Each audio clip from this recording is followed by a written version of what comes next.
हमेशा के लिए पाठशाला नहीं जा पाएंगे। हाँ बेटिया, अब तुम इस घर की देहरी नहीं लांग सकती और हम तुम्हारी कोई मदद नहीं कर सकते। अपनी माँ को माफ कर दो बेटिया। माफी तो मुझे मांगनी चाहिए भाभी, आपसे गलती तो मैंने की है, मुझे माफ कर दो ना भाभी।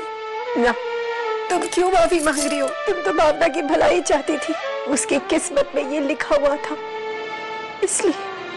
नहीं, इसने लिखा है हमारी बिटिया की किस्मत का ही पन्ना। तुम्हारी करनी का फल ये भुगत रही है और इस गुनाह के लिए हम तुमका कभी माफ नहीं करेंगे। कल नमन का जन्मदिन है और इस खुशी में युवराज चाहता है कि घर पर पूजा रखी जाए। अच्छी बात है मेनका भी, हम भी यही सोच रहे थे। किसी बात पर तो तुम लोग ने सहमति जताई।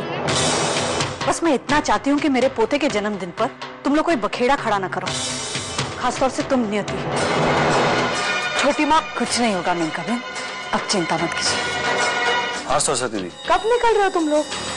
नमन के जन्मदिन की पूजा बस शुरू होने वाली है। दीदी मैंने आपसे कहा ना कि मैं थोड़ा सा बिजी हूँ तो। देखो भले ही थोड़ी देर के लिए आओ, लेकिन आ जाओ।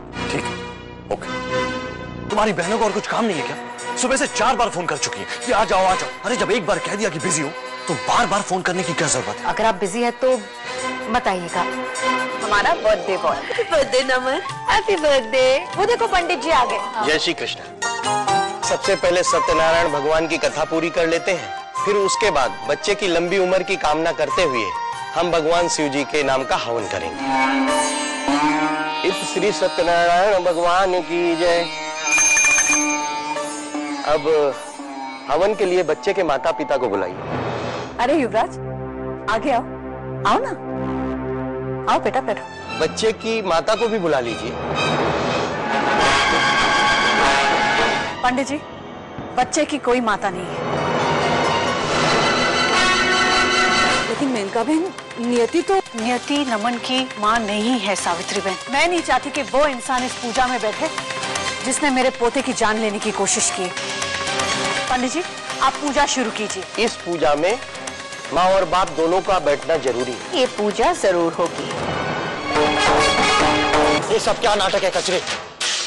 तुम्हारी हिम्मत कैसी हुई इस घर में आने की? अभी यार इसी बात निकल जाओ यहाँ से। वाह युवराज, बहुत खूब नाटक करते हो तुम। पहले खुद झूठे आंसू बहाकर इस घर में आ गए, फिर इस पवित्रा को लेकर आए, और अब जब ये सबके सामने आई है तो अच्छाई का ढोंग कर रहे हो। दीदी मेरा यकीन कीजिए, मुझे नहीं पता कि ये सब कैसे। तुम्हें नहीं तो क्या हमें पता है कि ये कैसे आ गई?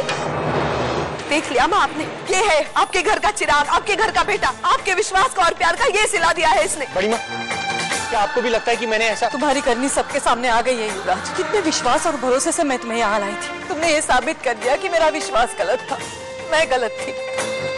और रहा सवाल तुम्हारा पवित्रा, तो तुम्हें मैं इस घर में 1 मिनट भी बर्दाश्त नहीं कर सकती। मैं युवराज की पत्नी हूँ और उसका बच्चा जो आप सबका लाडला है उसकी माँ हूँ, तो इस नाते से मेरा भी इस घर पर उतना ही हक बनता है जितना कि आपका। हवन का शुभ मुहूर्त बीता जा रहा है।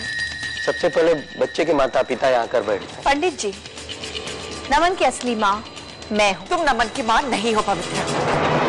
नमन मेरा बच्चा है क्योंकि मैंने उसे पाला है, अपना पल्ला छुड़ाने की कोशिश की, उसे गलत दवाइयाँ देकर अपने बच्चे की हिफाजत के लिए मैं खुद आई हूँ।